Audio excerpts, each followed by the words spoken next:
The man involved in a crash in April in which a Bakersfield woman was killed received approval from a judge to be released for medical treatment. 23 ABC's Dominique Lavigny spoke to the family of the woman killed about why they protested his release this morning.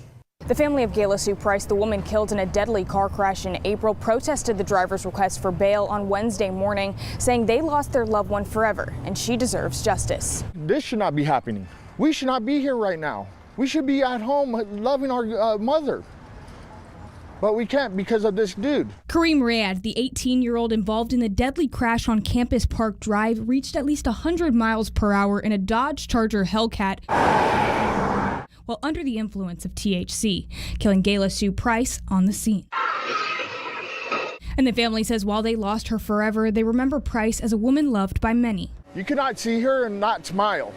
That was the blessing of knowing her, because no matter how bad of a day you were having, she would always throw on her oldies, grab you by the hands, take you out in the front yard, and dance with you barefoot. On Wednesday morning, Reyad requested bail in his criminal case to receive medical treatment. Before his hearing, Price's family and friends carried signs with messages asking for justice down Truxton Avenue, saying they hope the judge denies his request for bail. And I miss her. This has really been hard, really hard. And I want him to see justice. No ifs and buts about it. He's got to pay for what he did to my sister. And that's something Matt Clark, the family's attorney, agrees with. Jails have infirmaries. I've had plenty of cases where people are receiving medical treatment in jail.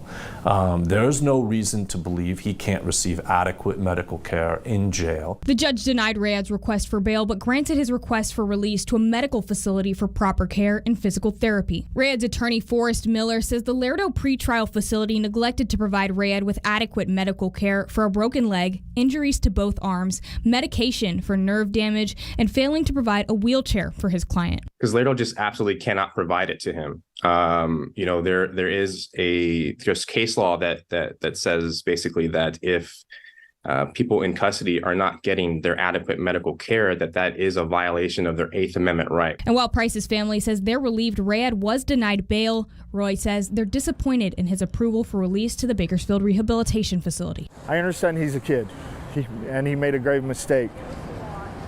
But every mistake has a consequence.